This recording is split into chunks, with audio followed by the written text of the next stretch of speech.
once again for all of you. I know it's a very long time to see all of you guys, but I'm extremely sorry for that. So आज की मेरी इस video के साथ एक नया chapter start करने वाली हूँ मैं. नया क्लास, नया चैप्टर, नया टॉपिक और नए नए कुछ इंटरेस्टिंग टॉपिक्स. ओके, सो आज की मेरी इस वीडियो से स्टार्ट करने वाली हूँ क्लास 12 के फिजिक्स का पहला चैप्टर जो कि है इलेक्ट्रोस्टैटिक्स. इलेक्ट्रोस्टैटिक्स चैप्टर स्टार्ट करने से पहले इस चैप्टर के कुछ सिंपल डेफिनेशन के बारे में हम जानेंगे और समझेंगे सिंपल वे में. ओके, सो इलेक्ट्रोस्टैटिक चैप्टर को समझने से पहले, स्टार्ट करने से पहले सबसे इम्पॉर्टेंट जो हमारा पहला टॉपिक है वो है about charge. That what is charge. So as you all see the definition, that is, it is that property of an object by virtue of which it apply electrostatic force of interaction on other objects. इसके कहने का क्या मतलब है? मतलब ये है कि चार्ज एक ऐसा प्रॉपर्टी है ऑब्जेक्ट का जिसकी वजह से वो electrostatic force of interaction. Okay, यहाँ पर एक बहुत ही इंपॉर्टेंट वर्ड है ये इंटरेक्शन, यानी कि ये एक इंटरेक्टिंग फोर्स है. इलेक्ट्रोस्टैटिक फोर्स एक रिपल्सिव फोर्स होता है, एक इंटरेक्टिंग फोर्स होता है. लेकिन हमारा जो इलेक्ट्रोस्टैटिक फोर्स है वो इंटरेक्टिंग फोर्स है. तो वो इंटरेक्ट करता है इलेक्ट्रोस्टैटिक फोर्स दूसरे ऑब्जेक्ट को, जिसकी वजह से उस वैसे ऑब्जेक्ट के उस प्रॉपर्टी को हम चार्ज कहते हैं. Okay, and quantization of charge किसे कहते हैं ये अब हम जानेंगे. चार्ज के बारे में हमें पता चला कि ये ऑब्जेक्ट का वो प्रॉपर्टी है जिसकी वजह से इलेक्ट्रोस्टैटिक फोर्स ऑफ इंटरेक्शन वो लगा सकता है दूसरे ऑब्जेक्ट के ऊपर. उस प्रॉपर्टी को हम कहेंगे चार्ज. नेक्स्ट टॉपिक है हमारा क्वांटाइजेशन ऑफ चार्ज. ओके, सो इसके डेफिनेशन बहुत ही सिंपल है कि क्वांटाइजेशन ऑफ चार्ज का क्या मीनिंग है. Let's see. Charge on an object can be N integer multiple of a smallest charge. क्या मतलब है इसका कि charge of an object can be N integer multiple. Integer multiple का क्या मतलब है? अगर हम चार्ज को स्मॉल ई मान लेते हैं, सपोज करते हैं चार्ज, इलेक्ट्रॉन का चार्ज अगर हम सपोज करते हैं तो वो इलेक्ट्रॉन स्मॉल ई से डिनोट करते हैं, तो वो इंटीजर मल्टीपल होगा. चार्ज नेगेटिव भी हो सकता है, पॉजिटिव भी हो सकता है. चार्ज इज इधर नेगेटिव और इधर पॉजिटिव. सो वो इंटीजर मल्टीपल होगा किसका? उस चार्ज का. ओके, सो इंटीजर मल्टीपल का क्या मतलब है? अगर उस इंटीजर को अगर हम यहाँ लिखेंगे कि quantisation of charge, let the quantisation of charge be Q. Q is equal to negative भी हो सकता है या फिर वो पॉजिटिव भी हो सकता है चार्ज, और वो एक इंटीजर मल्टीपल है चार्ज का. इंटीजर मल्टीपल यानी कि कुछ भी हो सकते हैं, इंटीजर 1 से लेके इन्फिनिटी तक. ठीक है, तो उस इंटीजर मल्टीपल को हम यहाँ पर n मानते हैं. n क्यों मानेंगे? क्योंकि अभी हमें पता नहीं है, लेकिन जब हमें फाइंड आउट करना होगा कि कितना है उसमें माने चार्ज का वैल्यू कितना है, तब यहाँ पर हम लोग प्लेस करेंगे कि कितना उसका वैल्यू आएगा. स्मॉलेस्ट चार्ज ले रहे हैं हम यहाँ पर e को, स्मॉलेस्ट चार्ज. ओके, सो n यहाँ पर हमारा है वो integers. Infinite number of integers हो सकते हैं अप टू इन्फिनिटी तक. 1 2 3 dot dot dot dot dot कुछ भी इंटीजर ले सकते हैं. So it is the integer multiple of a smallest charge. इसी को हम क्वांटाइजेशन ऑफ चार्ज कहते हैं. नेक्स्ट टॉपिक है हमारा about the conservation of charge. Conservation of charge actually ये एक बहुत ही सिंपल सा प्रॉपर्टी है. हम सभी को इससे पहले के क्लास 11 में ही पता चल गया, और इससे पहले के प्रीवियस क्लास में ही एक सिंपल सा डेफिनेशन ऑलरेडी हमें पता है. That charge can neither be created nor be destroyed. Charge को क्रिएट भी नहीं किया जा सकता और डिस्ट्रॉय भी नहीं किया जा सकता. चार्ज को सिर्फ ट्रांसफॉर्म किया जा सकता है एक फॉर्म से दूसरे फॉर्म तक. ओके, सो यहाँ पर एक छोटा सा डेफिनेशन है कंजर्वेशन ऑफ चार्ज में, जो कि वही है कि charge can neither be created और not be destroyed but can be transferable from one object to another. यानी कि एक ऑब्जेक्ट से दूसरे ऑब्जेक्ट तक ये ट्रांसफर हो सकता है क्या? चार्ज. लेकिन ये कभी ना क्रिएट कर सकते हैं चार्ज को, ना ही कभी डिस्ट्रॉय कर सकते हैं. एक फॉर्म से दूसरे फॉर्म में या फिर एक ऑब्जेक्ट से दूसरे ऑब्जेक्ट में ट्रांसफर हो सकता है चार्ज। ओके, और एक छोटा सा इंटरेस्टिंग टॉपिक है कि recently a new particle has been discovered called quark. Okay, एक नया पार्टिकल डिस्कवर हुआ है बहुत ही रिसेंटली, जिसे हम कहेंगे quark, QUARK, quark.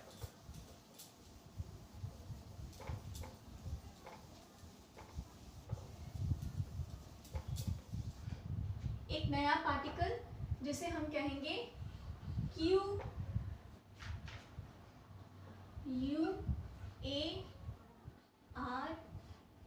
Quark.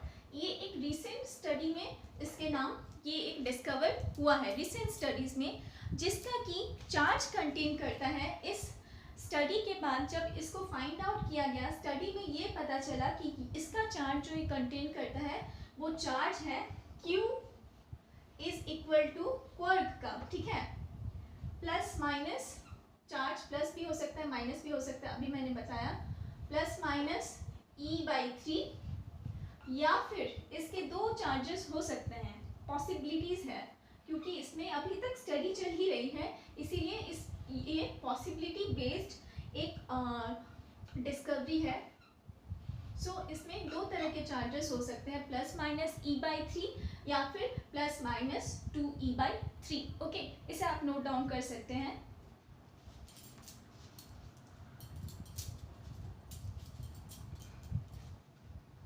Okay, now let's move. हमारा नेक्स्ट टॉपिक है इलेक्ट्रिक फील्ड। इलेक्ट्रिक फील्ड का एक सिंपल सा डेफिनेशन है, एक्चुअली बहुत ही सिंपल डेफिनेशन है, जो कि है the space in the surrounding of any charge is called in which its influence can be experienced by other charges is called electric field। एक छोटे से ड्राइंग से इस इलेक्ट्रिक फील्ड को समझते हैं। सपोज ये हमारा एक इलेक्ट्रिक फील्ड है, ओके, ये एक इलेक्ट्रिक फील्ड है और कोई ऑब्जेक्ट है या फिर कोई इलेक्ट्रॉन है जो इस इलेक्ट्रिक फील्ड के अंदर है। कहा जा रहा है कि space in the surrounding of any charge is in which it influence can be experience by other charges. एक स्पेस, किसी भी चार्ज के अराउंड एक स्पेस जिसके अंदर रहने पर दूसरा कोई ऑब्जेक्ट या दूसरा कोई चार्ज उस स्पेस को यानी कि उस चार्ज के इन्फ्लुएंस में आ सके। सपोज ये हमारा एक चार्ज पार्टिकल है, ओके, एक पॉजिटिव पार्टिकल है, पॉजिटिवली चार्ज पार्टिकल, और इसके सराउंडिंग में हमारा एक स्पेस है, एक इमेजिनरी स्पेस, ओके। और हम ऐसा मान लेते हैं कि इसके अंदर, इस स्पेस के अंदर, इस इलेक्ट्रिक स्पेस के अंदर एक और चार्ज है।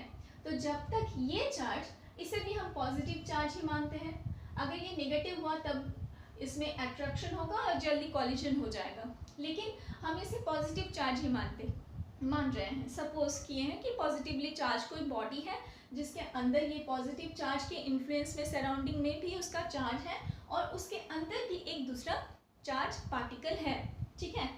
तो ये चार्ज पार्टिकल जब तक इस स्पेस के अंदर है तभी तक ये चार्ज इस चार्ज पार्टिकल का इन्फ्लुएंस में रहेगा। लेकिन अगर सपोज किए हम कि ये चार्ज पार्टिकल इस स्पेस से बाहर है, इस इलेक्ट्रिक फील्ड के बाहर है, ठीक है, ये इलेक्ट्रिक चार्ज की वजह से इसमें जो फील्ड क्रिएट हुआ है ये है हमारा इलेक्ट्रिक फील्ड, और अगर इस फील्ड के बाहर कोई चार्ज है तो वो इस इलेक्ट्रिक फील्ड के इन्फ्लुएंस में नहीं आ सकता, यानी कि वो इस चार्ज से अट्रैक्ट भी नहीं हो सकता, रिपेल भी नहीं हो सकता। क्यों? क्योंकि वो इस इलेक्ट्रिक फील्ड के बाहर है, वो चार्ज पार्टिकल। लेकिन अगर यही चार्ज पार्टिकल उस इलेक्ट्रिक फील्ड के अंदर है और अगर वो पॉजिटिव है तो रिपल्शन होगा, लेकिन अगर वो नेगेटिव है तो अट्रैक्शन होगा, यानी कि वो इन्फ्लुएंस में आएगा उस चार्ज पार्टिकल के, और अगर बाहर रहा तो इसके इन्फ्लुएंस में नहीं आएगा क्योंकि वो इलेक्ट्रिक फील्ड के बाहर है। ओके, नाउ नेक्स्ट टॉपिक है वो है इलेक्ट्रिक फील्ड लाइंस।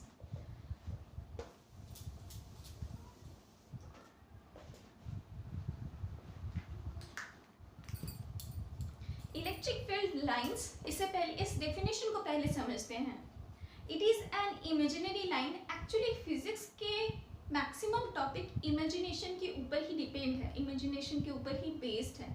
हम मान लेते हैं, सपोज करते हैं कि ऐसा हो सकता है, जो कि नेचर में हो भी रहा है, क्योंकि physics is all about the natural phenomena occurs in our day to day life. So जो हम कंसिडरेशन के ऊपर भी बेस्ड है, ऑब्जर्वेशन के ऊपर बेस्ड है और कुछ इमेजिनेशन के ऊपर बेस्ड है. सो according to this definition, it is an imaginary line or curve drawn through a region of space so that its tangent at any point is in the direction of the electric field vector at that point.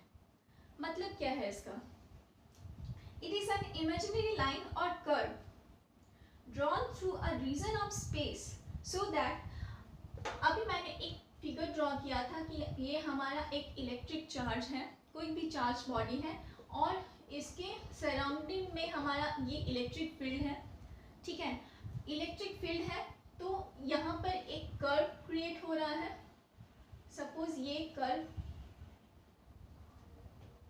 तो हमें अगर इस curve का, अगर हमें इस electric field में electric field lines draw करना है तो कैसे करेंगे हम?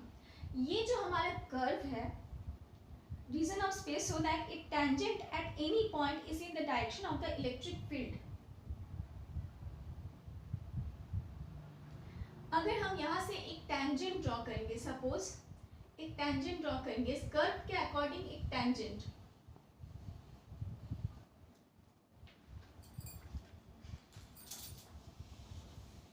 ये हमारे एक कर्व है, उसके कर्व से हम एक अगर टेंजेंट ड्रॉ करेंगे इस तरह का. टेंजेंट मतलब क्या? एक ऐसा लाइन जो उस कर्व को इंटरसेक्ट करता है बट उसको क्रॉस भी नहीं करता, कट भी नहीं करता. तो ये एक टेंजेंट, या फिर ऐसा कोई एक टेंजेंट, या फिर ऐसा कोई एक टेंजेंट. तो ये जितने भी टेंजेंट हैं ये किस डायरेक्शन में है? इलेक्ट्रिक फील्ड के डायरेक्शन में है, कि जिस तरह से हमारा इलेक्ट्रिक फील्ड है, जहाँ तक हमारा इलेक्ट्रिक फील्ड है उसी डायरेक्शन में है ना हमारा इलेक्ट्रिक टेंजेंट.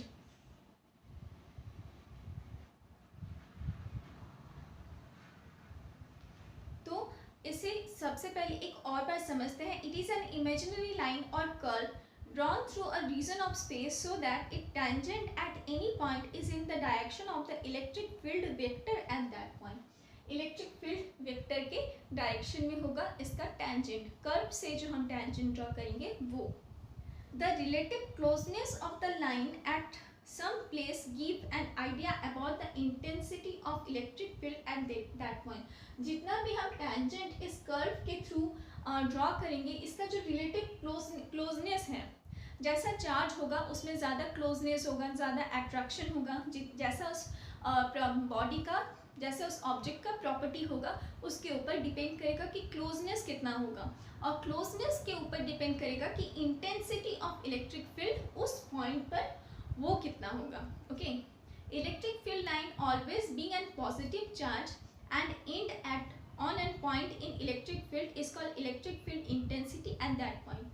ये हमेशा पॉजिटिव चार्ज से ही स्टार्ट होगा इलेक्ट्रिक फील्ड लाइंस, और एंड होगा कहाँ? Electric field end end on a point in electric field. Electric field में इसका पॉइंट एंड होगा. ओके, और इसे ही हम कहेंगे इलेक्ट्रिक फील्ड इंटेंसिटी. इंटेंसिटी कितना है, इंटेंस कितना है. इंटेंस का मतलब है कि उसका घनत्व कह सकते हैं, हिंदी में जिसको घनत्व बोलते हैं. ठीक है, क्लोजनेस, जितना पार्टिकल की क्लोजनेस है. ओके, सो इलेक्ट्रिक फील्ड इंटेंसिटी को एक छोटे से फॉर्मूला से डिराइव कर सकते हैं. इलेक्ट्रिक फील्ड इंटेंसिटी को यहाँ पर हम लिमिट का यूज करेंगे. ओके, लिमिट, यहाँ पर हमारा चार्ज है स्टार्टिंग में Q. ठीक है, तो charge Q 0 is equal to 0. So electric field intensity को इस तरह से डिनोट कर सकते हैं हम, फोर्स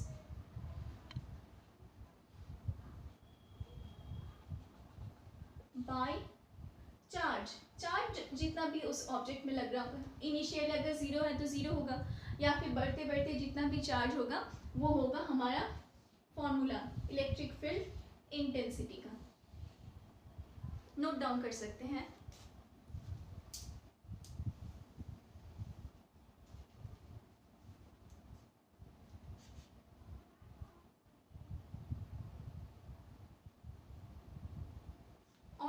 इसका एसआई यूनिट है, S I unit is equal to newton, force की वजह से न्यूटन और कोलम्ब इनवर्स। क्यों? ये तो हम सिंपली निकाल ही सकते हैं, एसआई यूनिट इसका न्यूटन पर कोलम्ब होगा ना, क्योंकि पर कोलम्ब को हम इनवर्स ऑफ सी लिख सकते हैं, ठीक है। फोर्स की वजह से न्यूटन और चार्ज की वजह से कोलम्ब, ओके। और इसका डायमेंशन क्या होगा, डायमेंशन निकालना इससे पहले हम लोग सीख चुके हैं। सो इसका डायमेंशन होगा m मास लेंथ टाइम t⁻³ और एरिया इनवर्स, ये है हमारा dimension, okay. It is a vector quantity and its direction is in the direction of electrostatic force acting on positive charge. ये एक वेक्टर क्वांटिटी है क्योंकि इसमें डिस्प्लेसमेंट भी है, डायरेक्शन भी है चार्ज का। सो electric field intensity is a vector quantity and और ये डायरेक्टेड है किस डायरेक्शन में, electrostatic force acting on the positive charge. जिस डायरेक्शन में इलेक्ट्रोस्टैटिक फोर्स वर्क कर रहा है उस डायरेक्शन में इसका डायरेक्शन होगा, ओके।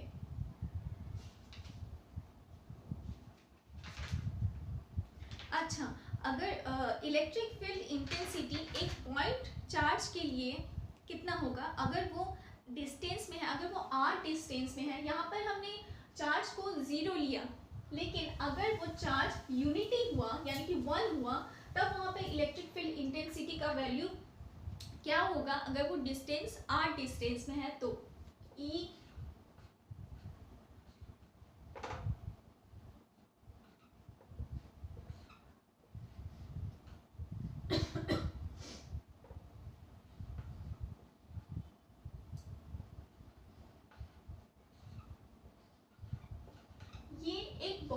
इंपॉर्टेंट सा